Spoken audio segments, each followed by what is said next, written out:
Hey everybody, how's it going? It is Matt and it is Wild Wednesday already. Happy hump day to each and every one of you. Holy crap, I can't believe this week is just flying by. Before I roll on to anything, I want to wish each and every one of you a great morning, evening, dawn, day, or dusk. All that lovely stuff because life really is too short as is. Please do like, share, and subscribe. I love seeing each and every one of you when I am here. Also, do check out the description box. I like to give you a little bit bigger bite of each and every movie that I cover for the day. I give you your brief synopsis, which I never write. I am not a writer, folks. Let's just admit that. I am a talker. I give you your starring cast, your runtime of the cut I am watching, your director, MPAA rating, if there is one that exists, which most of the time there isn't one that exists for the movies that I am covering. What else do I put in there? Some trivia if I find anything worthwhile of mentioning. And then I put a link for a trailer or a scene from the movie itself. And then if it's a super independent, low budget movie like today's, I put a link for a spot to purchase it, which I got you a link for that as well. So definitely check that out. This one comes from both Sleaze Box and in conjunction with Gator Blade Films. It is none other than 2013's Chaos AD, which is a very interesting film. It's got quite a wild cast. We got who was all in there. I recognized Cayt Feinics in there. Of course, the always amazing Bob Glazier is in there. Joel Wynkoop has a small part in there. Cripes, Ashley Lynn Caputo is in there.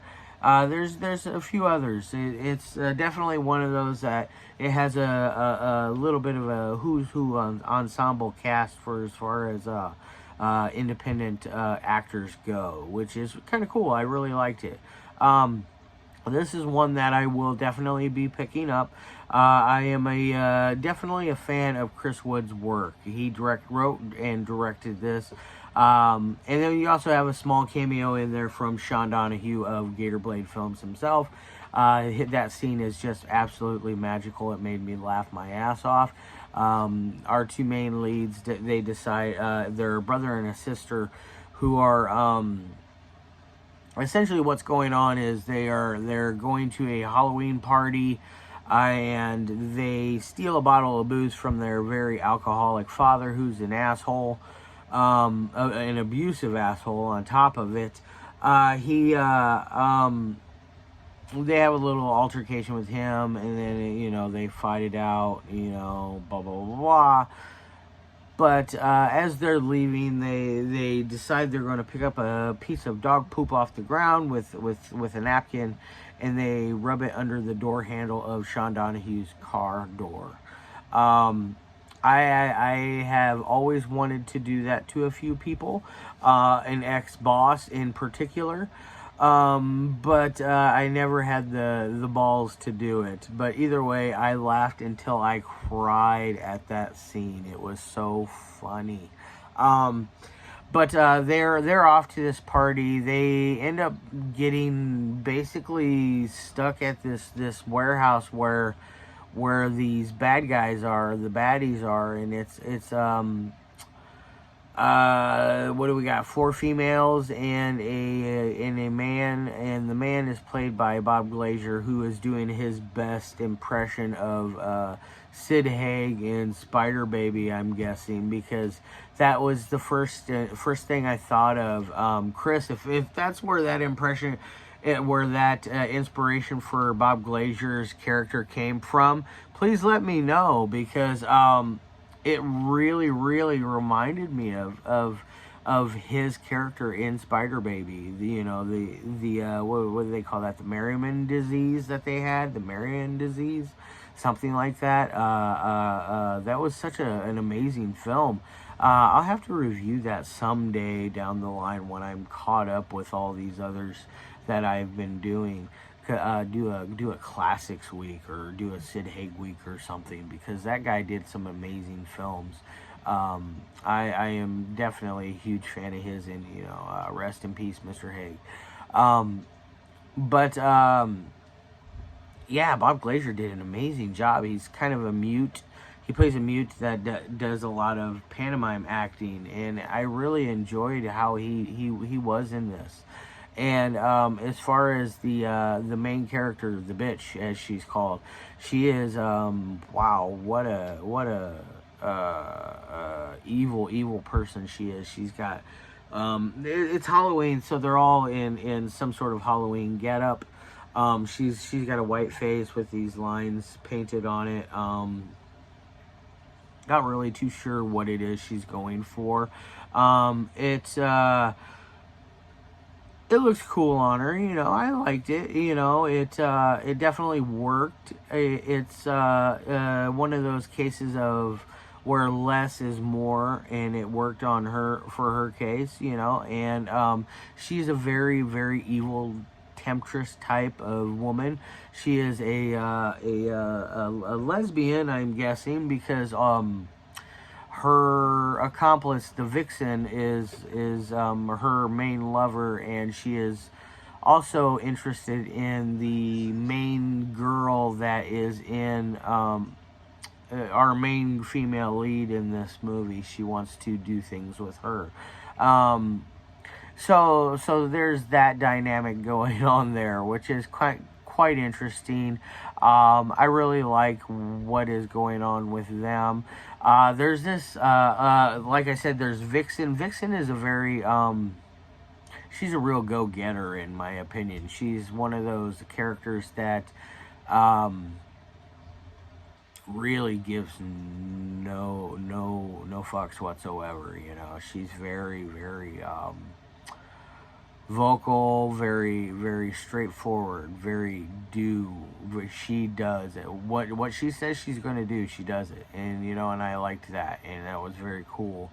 And then there's this like behemoth of a character, this woman that is just massive. The first thing I can think of was the ex wrestler Awesome Kong from TNA, but different nationalities. Obviously, this was not a African American woman. This was a different nationality. But either way, she was like that kind of size and build. If you know who Awesome Kong is, that will kind of give you an idea of what you're dealing with there.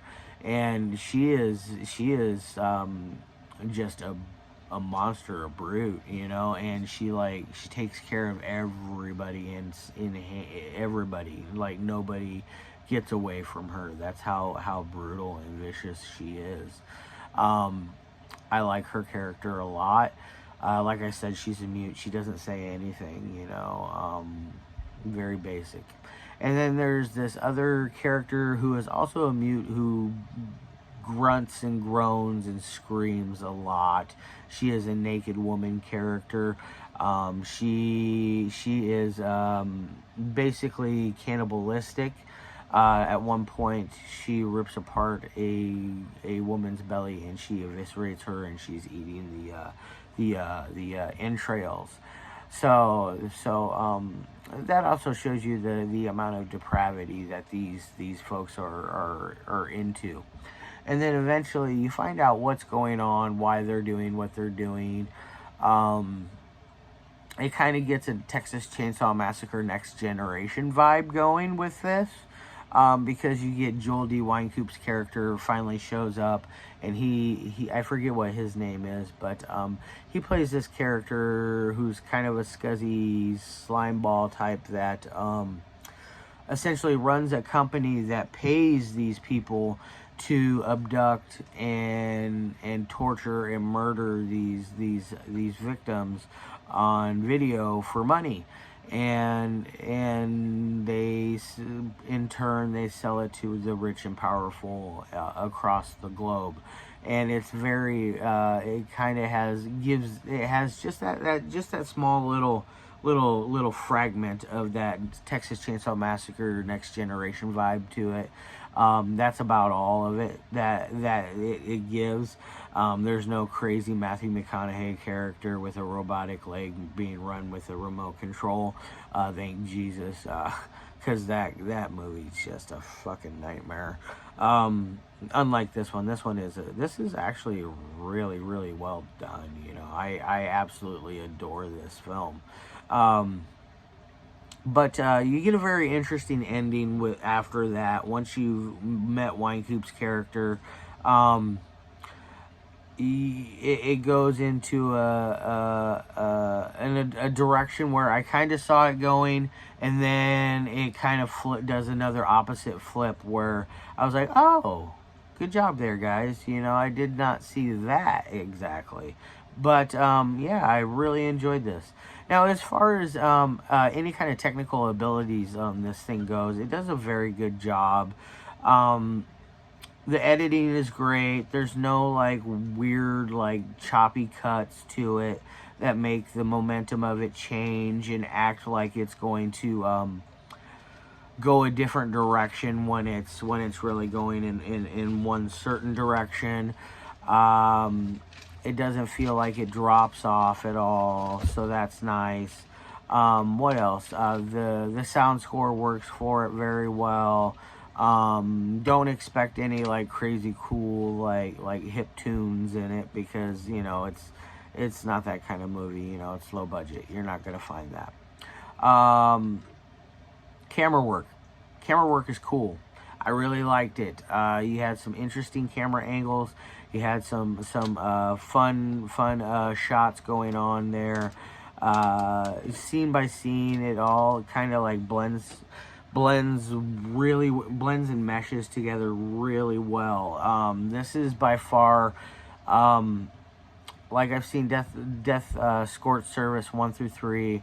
I've seen American Holocaust, and I've seen Chaos AD. This is by far my favorite out of Chris's work. This is a absolute masterpiece in my opinion. It is so well made. Like I said, I will be purchasing a copy. I'm hoping September will be the month for that. I can't in August, obviously. We've got things coming up, but yes, September, yes, I can purchase movies again, so that'll be cool. So yeah, Chris, I will be getting a hold of you, and hopefully Sean, hopefully you'll check this out as well, because I will be sending this to you since it's in conjunction to your Gator Blade films as well. Yeah, and so as far as the rating goes, I want to give this thing on the 1 through 5 scale. I'm going to give this a 4 out of 5. This is a very deserving score, I feel like. It could have done better, but that's every movie in general. It could always do worse, and that's also every movie in general. My only real complaint is I think it could have been just a little bit longer. I wanted a little more backstory with our baddies, you know. I wanted to see at least one. I want a sequel. I think a sequel is much deserved. I think that would be really freaking cool, and maybe someday, Chris, you can do that, and I would gladly help and support that and review it and all that great fun stuff. But yeah, so 4 out of 5. I think that's a very fair score out of that. I can't remember off the top of my head what I gave American Holocaust. American Holocaust is extremely well made as well. Death Escort Service, I think those are good. I happen to like the second one the most out of all 3 of them. I don't know why. There's just something about it that I happen to enjoy more about it. But all 3 of those are very good. I highly recommend checking out Chris Woods' work. If you have not checked out anything from Sleaze Box, definitely do yourself a favor. Watch it with people that are like-minded. people that aren't going to get offended because their stuff is offensive. There's lots and lots and lots of nudity, both male and female. So you're going to get to see penises and vaginas and boobies. So you have all of the above when it comes to that. And of course you get to see butts. Lots of stuff. So, and of course the language is always very, very vulgar, but that's it's a horror movie, you know. If you can't handle it, you're in the wrong genre. Now, with all that said and done, I'm going to roll the hell out of here. I hope all of you guys have a great rest of your day. Tomorrow I got a short film for you. Friday, I'm not 100% sure if I'm doing which one I'm doing, but I got all week long, Thursday, Friday, Saturday, Sunday, I'm going to be here as well. And then it's going to be the same thing next week. I'm going to be doing 7 days a week again next week because I have so much to do. I'm booked for the next month. So, it's awesome to be busy. Thanks, guys. I love your faces, and as always,